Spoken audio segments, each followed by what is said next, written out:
اللهم صل وسلم وبارك على سيدنا محمد وعلى اله وصحبه اجمعين. يا صباح الفل والورد والياسمين على عيونكم احلى متابعين في الدنيا، حبايب قلبي، عاملين ايه؟ يا رب تكونوا بخير دايما وبصحه وسعاده وهنا. كل سنه وانتم طيبين وعيد سعيد عليكم وعلى كل حبايبكم، ودايما متجمعين يا رب وزايدين يا رب العالمين.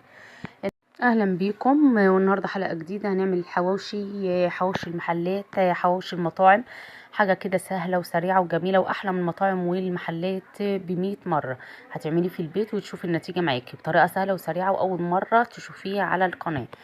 النهارده معايا اهوت لحمه طبعا، معايا كيلو الا ربع لحمه، ومعايا التوابل بتاعتي: ملح، فلفل اسود، بهارات مشكله بتاعه اللحمه، وكزبره وكمون، ونص معلقه جنزبيل، وربع معلقه قرفه. تمام.